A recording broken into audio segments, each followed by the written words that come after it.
Bienvenidos a este programa especial de Una Semana en el Mundo. Ya lo saben, la emisión de France 24, donde los periodistas son los invitados y normalmente analizamos algunas de las noticias que han marcado la actualidad de la semana. Sin embargo, el programa de hoy va a ser algo así como Un año en el mundo. Vamos a repasar algunos de los acontecimientos, de los cambios de rumbo y de los puntos de inflexión que han definido ¿por qué pasará a la historia este 2023? Estos temas que hemos seleccionado son, por un lado, la nueva guerra en la Franja de Gaza, el estancamiento de la guerra en Ucrania, la reconfiguración política en América Latina y las imputaciones penales contra Donald Trump, que paradójicamente lo están acercando cada día más de nuevo a la Casa Blanca. Y para el debate, contamos por un lado con Heber Otrowiecki. Él es periodista internacional, parte del grupo editor de la revista argentina Crisis y columnista de la televisión pública Noticias Internacionales. Bienvenido. También contamos con Juan Dillon. Él es corresponsal y analista internacional basado en Francia y en España. Y aquí en el estudio de France 24 estamos con Ricardo González. Bienvenido. Subdirector general de La Silla Vacía y analista de la Universidad del Rosario. Y también estamos con nuestra compañera Marta Moya, ya la conocen de las pantallas de France 24, periodista internacional de esta casa.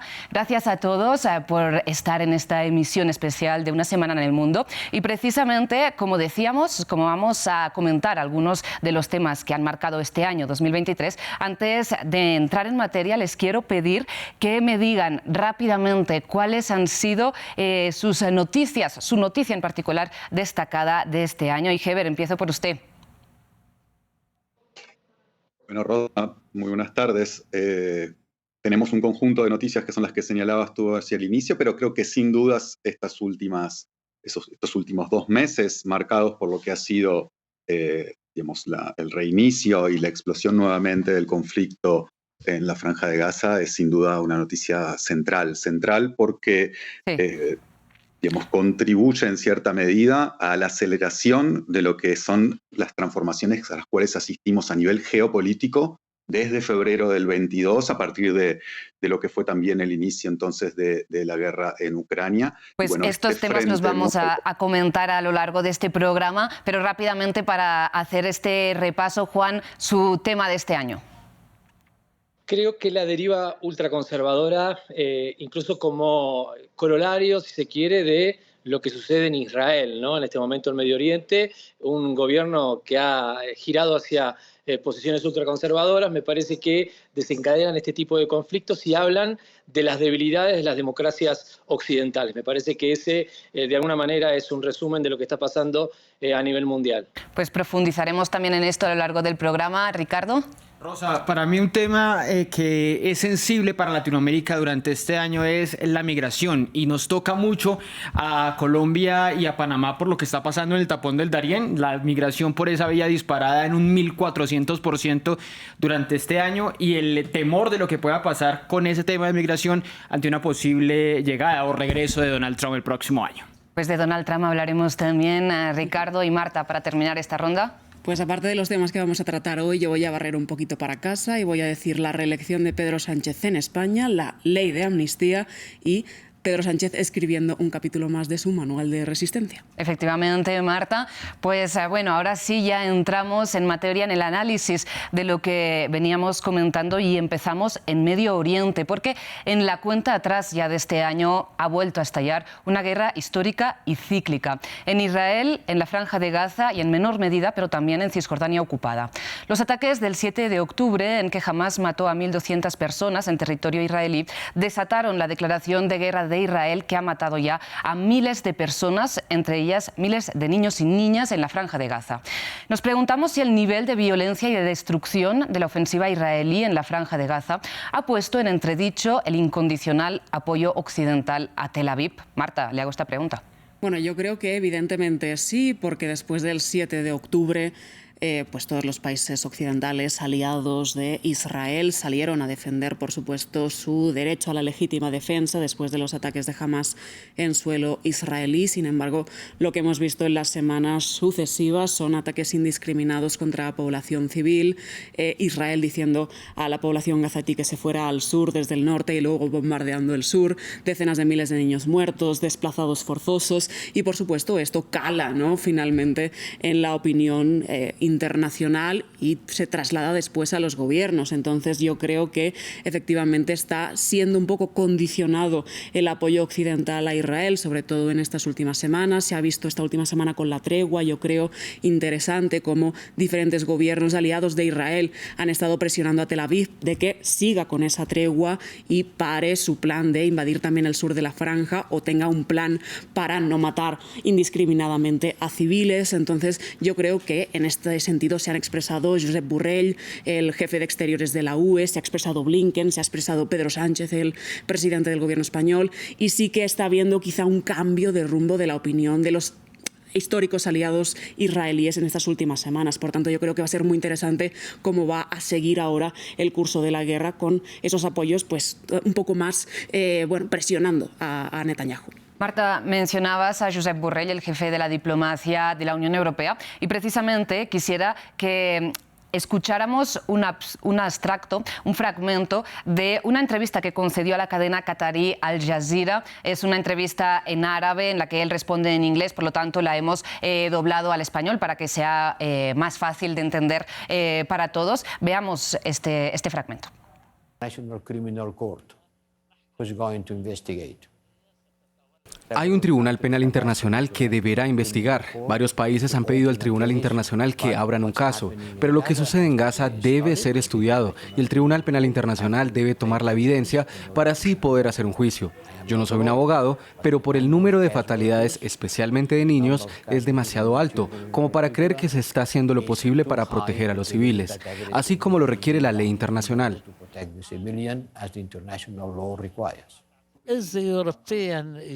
¿La posición de la Unión Europea en cuanto a lo que ha hecho Hamás el 7 de octubre es un crimen de guerra? Sí, consideramos eso un crimen de guerra porque claramente mataron civiles de una manera evidente, sin una razón diferente que solo asesinarlos porque estaban allí. Heber, ¿considera que está habiendo efectivamente, como decía Marta, un cambio en el discurso occidental de apoyo incondicional al derecho de Israel a defenderse, como fue inmediatamente después de los ataques del 7 de octubre?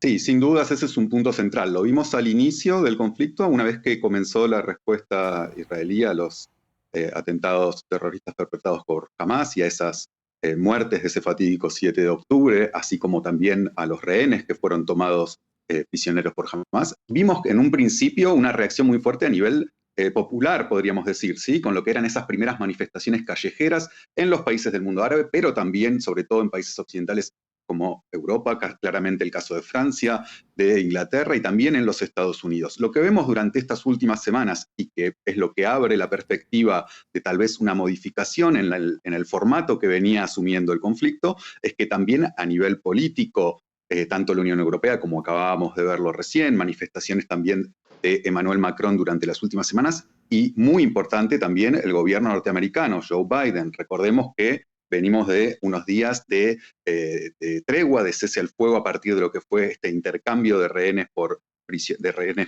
israelíes por prisioneros palestinos, y este reinicio de la ofensiva abre también una incógnita en torno al apoyo que desde los propios Estados Unidos podría tener Israel para continuar con esta ofensiva.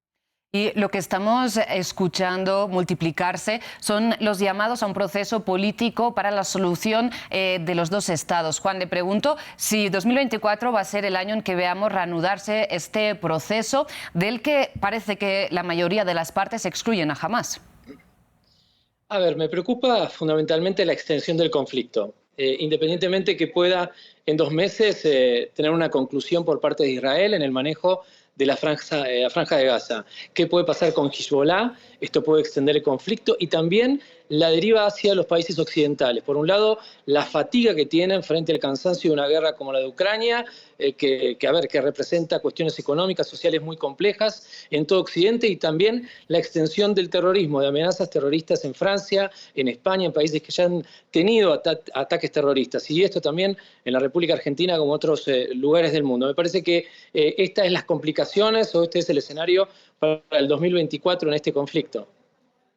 Volviendo al tema de la solución de los dos estados, Ricardo, se la traslado a usted. ¿Qué opina? ¿Sería el 2024 el año en que veamos esfuerzos diplomáticos reales para poner en marcha este proceso? ¿Por parte de quién? Pues destaco, Rosa, una palabra que usted decía al inicio de la presentación de este tema: cíclica. Es cíclica esta guerra. Cada tanto estamos volviendo a ver cómo se reactiva ese conflicto entre Israel y Palestina, y yo lo vería muy difícil por todo lo que ha ocurrido durante estos casi 2 meses después de la arremetida de Hamas en territorio israelí, esa negociación para 2024. Pero la reflexión que yo hago de lo que está pasando hoy, más que pensar en lo que pueda pasar en 2024, es ese fracaso de sociedad, de la comunidad internacional, de poder detener este conflicto. La ONU ha llamado la atención, pero no ha logrado detenerla. Y destaco también lo que decía Borrell de un tribunal internacional para llamar la atención de lo que está sucediendo. 70% de los muertos allí en Gaza son niños, son mujeres, y ese es un llamado de atención que debemos hacernos como sociedad para decir que esto no se siga repitiendo. Claro, con un precedente al que quiero llamar la atención o traer a colación, que es el de Henry Kissinger. Murió a los 100 años sin ser juzgado por muchos de los delitos que pudo haber cometido, así que lo de Netanyahu puede que termine lamentablemente en lo mismo. Marta, para concluir este tema, precisamente, ¿cuáles son las perspectivas? ¿Hay perspectiva de escalada regional? Si finalmente va a haber una salida diplomática, ¿se va a acabar con la ocupación israelí de Cisjordania ocupada? Yo creo que está difícil el panorama en los próximos meses, el planteamiento de los dos estados. Me gustaría decir que dónde está el planteamiento quizá de los 3 estados, ¿no? Porque si no se cuenta con Hamas y solo se cuenta con la Autoridad Nacional Palestina, cabe pensar dónde va a quedar esa franja de Gaza donde la Autoridad Palestina no tiene ningún tipo de vinculación, ¿no? Directa al menos. Entonces yo creo que lo que se avecina en las próximas semanas, meses, es todavía un interrogante. Dudo mucho que con los ingredientes que por lo menos tenemos hasta el momento el conflicto vaya a escalar, porque creo que no está en los intereses prioritarios ni de Irán ni siquiera de Hezbollah en estos momentos. Hay que ver, ¿no?, cómo se reanuda esa ofensiva militar israelí, esa invasión en el sur de la franja, y con ello veremos hacia dónde camina, pero las perspectivas, por supuesto, son malas para la población civil gazatí, que finalmente son las principales víctimas de este conflicto. Pues vamos a ver, efectivamente, lo que está claro es que la guerra actual ha vuelto a poner sobre la mesa un conflicto al que la comunidad internacional, digamos, había aceptado o se había resignado al status quo. Y también esta guerra en la Franja de Gaza ha desatado múltiples críticas hacia Occidente, hacia la Unión Europea, hacia Reino Unido, hacia Estados Unidos, por su posición, digamos, tan diferencial respecto a la guerra en Ucrania, ¿no? Una agresión que, digamos, puede ser comparable hasta en ciertos puntos en el tema del corte de suministros básicos que impuso Israel contra la Franja de Gaza al principio de esa guerra, respecto a los cortes, a los ataques contra infraestructuras básicas de Rusia contra Ucrania, que han sido criticadas múltiples ocasiones por la Unión Europea y por Estados Unidos, los ataques contra civiles. Y precisamente también este estallido de la guerra en la Franja de Gaza ha opacado en cierto modo lo que sucede en Ucrania, y también ha llevado a que se evidencie este desgaste, este cansancio del apoyo occidental a Kiev. Nos preguntamos a continuación si tiene que ver una cosa con la otra. Y Juan, empiezo por usted. Este desgaste, este estancamiento de la guerra en Ucrania, ¿tiene algo que ver con el estallido en la Franja de Gaza y el foco que le está poniendo Occidente a Medio Oriente de nuevo, o son cuestiones independientes? No, creo que son complementarias incluso, y hay una especie de doble vara en Occidente con respecto a lo que se considera crímenes de guerra, por un lado, en lo que está sucediendo obviamente entre Israel y Hamas, y por el otro lado lo que está ocurriendo entre Rusia y Ucrania. Y además me parece que en este punto lo importante para ver en los próximos tiempos es el cambio del relieve, de la intensidad del ejército ucraniano, sobre todo de pasar de una contraofensiva a momentos de una defensa que va a tener que hacer en los próximos meses, incluso frente a esta fatiga que, repito, tiene Occidente por múltiples razones, pero que va a condicionar lo que es el aspecto de esta guerra, ahora lamentablemente algo olvidada por parte de los países aliados. Heber, le pregunto si este discurso de, digamos, reconocer que la guerra en Ucrania está estancada, que lo estamos escuchando incluso ahora por voces estadounidenses, va a llevar a que 2024 sea el año en que quizás se intenta solucionar esta guerra mediante una resolución pacífica, un tratado de paz.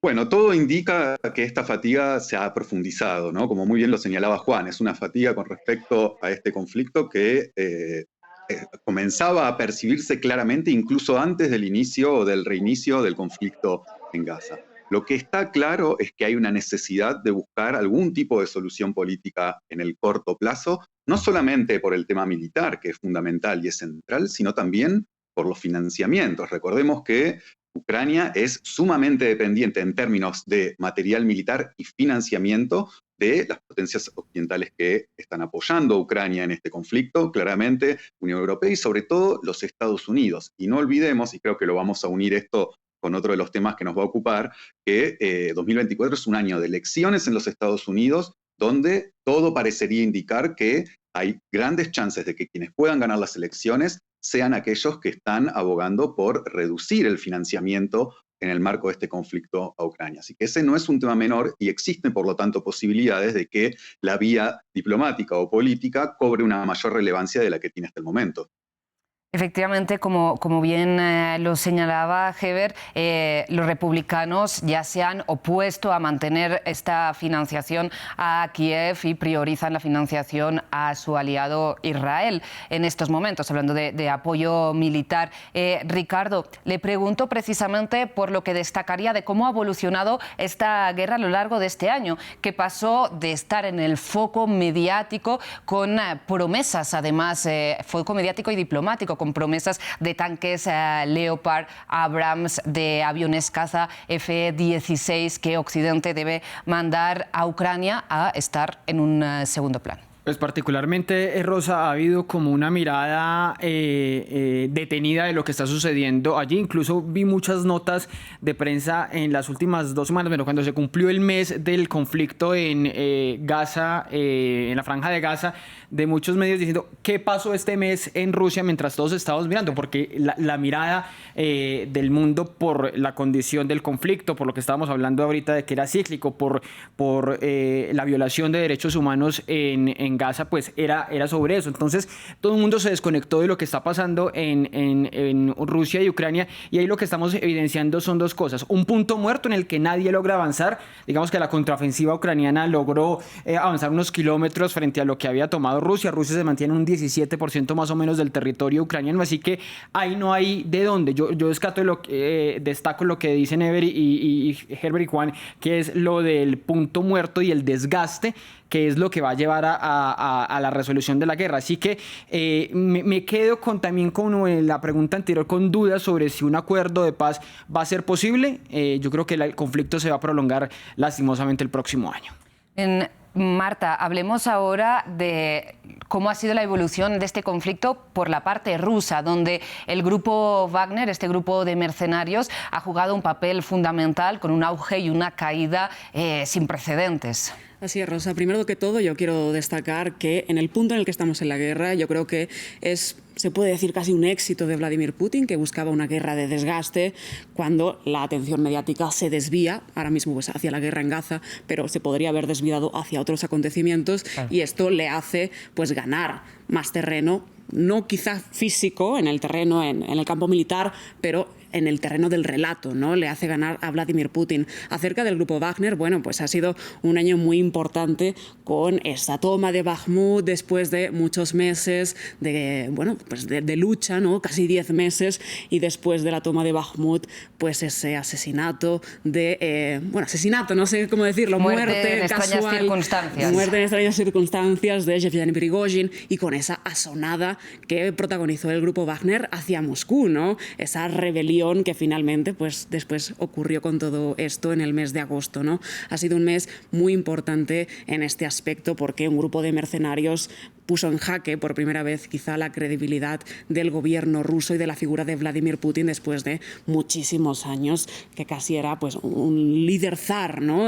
Hablando de las dinastías históricas en la Federación Rusa. Entonces el grupo Wagner jugó un rol central, pero pues como subió, cayó, ¿no? Y esto habla de lo jerarquizado que estaba ese grupo de mercenarios, y cuando la figura de Prigozhin desaparece, ahora nunca ha habido un reemplazo que pues sirva para que las fuerzas rusas pues sigan librando batallas centrales en el terreno en Ucrania.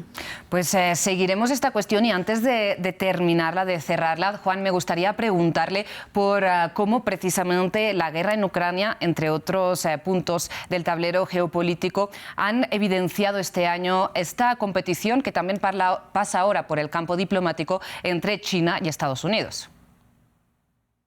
Bueno, hay un nuevo panorama geopolítico en el mundo. Las tensiones incluso se contraponen en oposición y están poniendo en un lugar relevante tanto la figura de China como India. No hay que olvidar también a India. Así que es un panorama que se abre en un mundo ya no bipolar, con obviamente las relaciones de Estados Unidos y China en el frente de la diplomacia y de la agenda internacional. Así que esto ha cambiado y seguirá cambiando. Me parece que esto es el inicio de un cambio de ciclo, y el 2024 marchará en ese sentido. Pues sin duda seguiremos este proceso en 2024. Como todos ustedes han señalado, hay muchos elementos que indican que puede ser el año en que esta guerra se cierre, al menos temporalmente, con una solución diplomática. Pero por el momento vamos a cambiar el foco de análisis, tanto de tema como de zona geográfica, y venimos a América Latina, donde este año ha sido también un año de sacudidas y de reconfiguraciones políticas. Vamos a empezar en Argentina, donde a principio de 2023 pocas personas auguraban que Javier Milei fuera a ser el presidente electo del país. Y precisamente me gustaría que repasáramos un momento que va a quedar para la historia, y es el momento en el que Cristina Fernández de Kirchner, en funciones como presidenta del Senado, en tanto que vicepresidenta de la Argentina, proclamaba a Javier Milei como presidente electo del país al reconocer oficialmente los resultados del balotaje. Somete a consideración el texto leído, resulta aprobado. En consecuencia, queda proclamado presidente de la República Argentina para el periodo 10 de diciembre del año 2023 al 10 de diciembre del año 2027 el ciudadano Javier Gerardo Milei, y queda proclamada vicepresidenta de la Nación por el mismo periodo la señora ciudadana Victoria Villarruel. Heber, ¿cómo se explica la victoria de Javier Milei, no solo con unos postulados que llevan al país al terreno de lo desconocido, de lo incierto, sino que además es un personaje con una imagen muy estridente, que ha hecho campaña con una motosierra y hablando con su perro muerto, ¿no? Bueno, Rosa, es la pregunta del millón, la que todos los argentinos nos estamos haciendo desde hace algunas semanas, cuando ya comenzaba a percibirse, incluso antes de la que fue la primera vuelta electoral y la segunda, de que esta posibilidad era verdaderamente más que probable, digamos, más allá de lo que sucedió en el primer turno.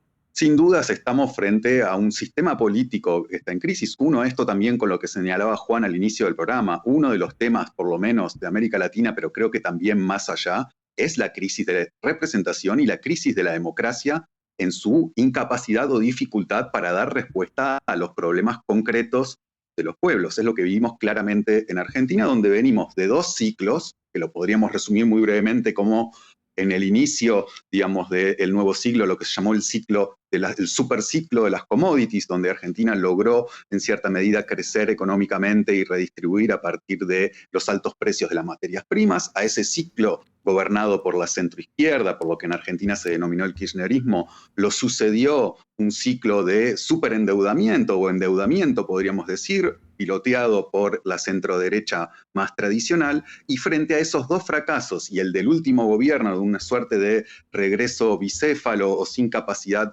gubernativa de parte de el peronismo o el kirchnerismo en alianza con otros sectores del peronismo, bueno, este último fracaso fue en cierta medida el golpe final a esa polarización entre estos dos sectores políticos que desde inicios del siglo XX administraban la política argentina. Frente a esa crisis, bueno, emerge esta alternativa que es la que en cierta medida el electorado encontró para manifestar su descontento. La gran pregunta, y cierro con esto, es, bueno, de esos dos ciclos teníamos claro cuáles eran las soluciones y los modelos de país que cada uno de estos proyectos encarnaban.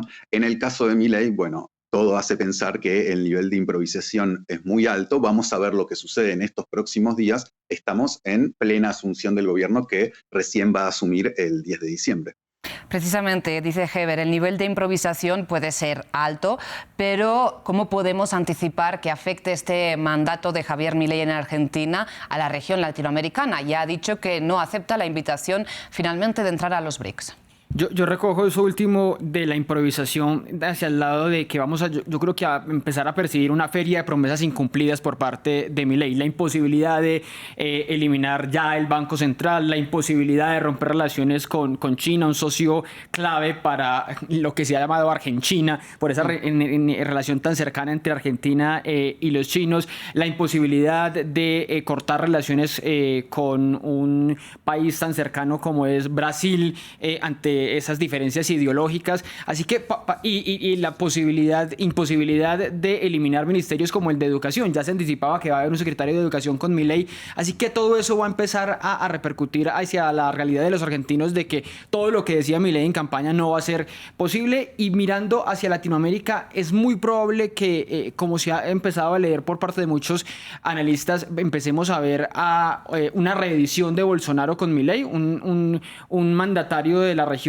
aislado frente a la lógica que hay en el resto de América Latina. Vienen elecciones claves como la de México, donde es posible que la izquierda del partido de AMLO siga en el poder, pero lo más determinante va a ser lo que hablaremos quizá al final, que es la elección en Estados Unidos. Si Milei logra tener a su amigo más cercano hacia su referente, que es Donald Trump, o si el Partido Demócrata sigue en el poder, que eso va a ser determinante para él, por supuesto. Sin duda es un tema crucial para el mundo, las elecciones de Estados Unidos, que vamos a abordar a continuación, pero antes quisiera tocar la situación de El Salvador, que recordemos que es un país que desde marzo de 2022 está bajo estado de excepción, ha pasado todo este año bajo estado de excepción en el marco de la guerra del presidente Nayib Bukele contra las pandillas. Este año hemos visto cómo el gobierno de El Salvador inauguraba esta megacárcel contra el terrorismo, despertando muchísimas críticas por parte de organizaciones de defensa de los derechos humanos. Sin embargo, esto defendía el presidente salvadoreño ante la Asamblea General de Naciones Unidas. Veamos. Muchos en el mundo están pendientes de lo que ocurre en nuestro país, sobre todo en Latinoamérica, pero también en Estados Unidos y en otras partes. Ven lo que sucede en El Salvador y se preguntan por qué no puede pasar lo mismo en nuestros países. La respuesta es clara y es sencilla. Deben tomar sus propias decisiones. Deben reafirmar su derecho a usar el sentido común, a probar sus propias recetas y ejecutar sus propios planes, a diseñar. Marta, uno de los análisis que se hacían respecto a este estado de excepción permanente en El Salvador era que el modelo Nayib Bukele se expandiera a la región. Sin embargo, en Ecuador, donde el caldo de cultivo quizás era el más favorable a que pudiera emerger un personaje con las mismas ideas y proyectos que Bukele, no ha sido el caso, ¿no? Finalmente, ¿cómo entiende este finalmente no derrame del modelo Bukele en la región? Bueno, yo creo que todavía hay que esperar, ¿no? Daniel Noboa apenas ha empezado su legislatura, es pronto para hacer un diagnóstico de que ya no va a ocurrir. Él dijo, ¿no? Planteó la idea de una mayor militarización de las fronteras, una mayor persecución contra el crimen organizado, etcétera. Entonces, creo que todavía es prematuro hacer este análisis tan categórico, pero evidentemente las realidades de El Salvador y de Ecuador son diferentes históricamente, ¿no? Entonces, El Salvador viene de un contexto muy particular. violencia y de las pandillas que utilizó Nayib Bukele para implantar esa política contra las pandillas sin discriminar a nadie. En Ecuador este es un fenómeno violento que ha ido creciendo, se ha ido cultivando pues más a poco, ¿no? Entonces yo creo que todavía es temprano. El modelo de Nayib Bukele tampoco se ha acabado de exportar directamente, por ejemplo, a Honduras, ¿no? Cuando Xiomara Castro también pues ha declarado una guerra contra las pandillas. Entonces yo creo que bueno, hay que seguir viendo. Vienen elecciones en El Salvador el próximo año también. Habrá que ver pues con qué popularidad cuenta Nayib Bukele, por lo que vemos hasta la fecha con más del 90%, y esto veremos si se termina de extrapolar a otros países de la región. Pero digo, los contextos son diferentes. Y como hemos comentado en varias ocasiones, la polémica de la reelección de Bukele y de la constitucionalidad, digamos, de este movimiento se da más afuera que dentro, ¿no?, de El Salvador, parece. Juan, para cerrar este punto, le pregunto si Nayib Bukele está efectivamente logrando limpiar la imagen de El Salvador. Ha acogido Miss Universo o los mundiales de surf, sin ir más lejos.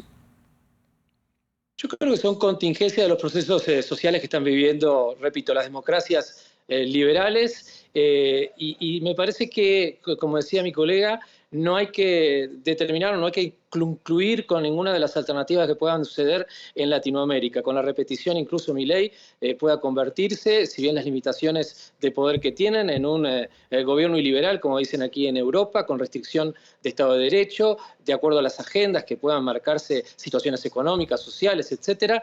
Así que diría que es un globo de ensayo, y Bukele está demostrando ser eso, un globo de ensayo que puede tener repetición en varios modelos de Latinoamérica. Así que me parece que tenemos un 2024 por delante muy interesante para analizar.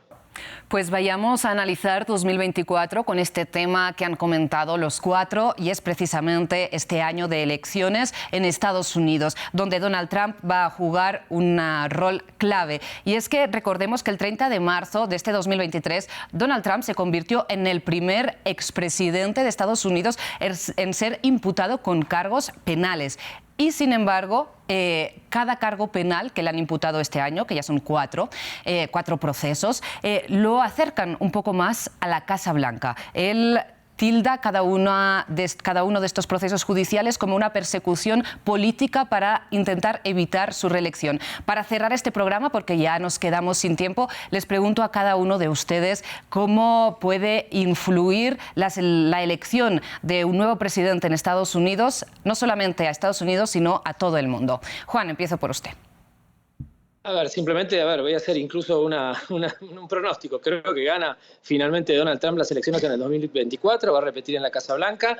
Veremos qué Donald Trump llega, ¿no? Si, como dicen aquí en España, llega la ultraderecha o la ultraconservador, o es simplemente la derecha de la derecha, moderado. Incluso un Trump frente a un escenario un poco más complicado, una moderación del Trump, de su propio personaje. Me parece que, bueno, que esto es un pronóstico, pero me parece también es lo que pueda repetirse y lo que podamos empezar a acostumbrarnos a que se repitan estos modelos de la derecha como alternativas que están resurgiendo a partir de los pedidos de la sociedad. Heber, le pido su análisis. No, muy brevemente, sumando a lo que señalaba Juan, yo creo que es efectivamente un hecho central esta elección, porque tenemos que recordar además que además de elegir al próximo presidente de los Estados Unidos, se va a estar eligiendo el año que viene también a quien va a pilotear en cierta medida esta reconfiguración geopolítica a la cual venimos haciendo mención, que ha comenzado ya hace algunos años, pero que claramente está yendo hacia un momento de definición, de grandes definiciones, si vamos a un mundo de competencia entre dos grandes potencias y sus aliados, China, Estados Unidos y sus aliados, o si vamos a un mundo en el cual esa competencia se traduce en un conjunto de conflictos cada vez más intensos, con posibilidades de mayores conflictos armados en otras regiones del planeta también. ¿Qué opina usted, Ricardo? Me voy aburrido, Julia Rosa, con la predicción que hace Juan de la victoria de Donald Trump. Ojalá no sea así, pero claro que es una posibilidad para 2024 lo que pueda ocurrir con esa victoria de Donald Trump. Por lo que usted decía, cada juicio, los juicios van a coincidir con las primarias, marzo y mayo, esas dos hechos, entonces seguramente le van a dar ese impulso a Donald Trump, un golpe muy grande para esta agenda, digamos, progresista que se está intentando implementar en Latinoamérica, específicamente en Sudamérica, con Lula y con Petro aquí en Colombia. Y dos reflexiones, una sobre la democracia estadounidense, esa que se precia de ser tan valiosa, pero que no lo es tanto teniendo un posible presidente con estas imputaciones, con estos procesos judiciales.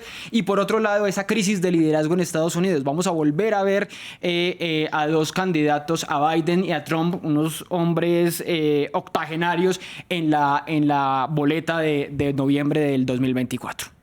Marta.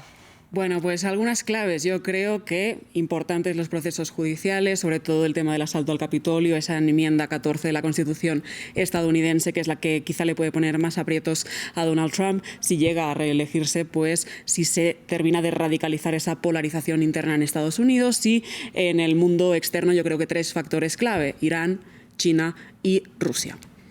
Bueno, pues muchísimas gracias por estas claves, Marta, Ricardo, muchísimas gracias por su participación, Heber y Juan también, gracias por habernos ayudado a hacer este repaso de lo que ha ocurrido en 2023, de algunas de las claves de este año que dejamos atrás y de las perspectivas para el que vienen. Y yo no quiero cerrar este programa sin agradecer, como siempre, a nuestra productora Laura Garzón, también a nuestra productora de invitados, a Tania Herrera, y a todo el equipo técnico de France 24, que hace posible esta y todas las emisiones. Ha sido para mí un honor acompañarlos a lo largo de esta temporada de Una Semana en el Mundo, tomando el relevo de un programa que empezó, recordemos, nuestro excompañero Santiago López. Desde aquí le mandamos un abrazo, y a ustedes, como siempre, muchísimas gracias por su atención. Regresamos en la próxima temporada aquí en la antena de France 24.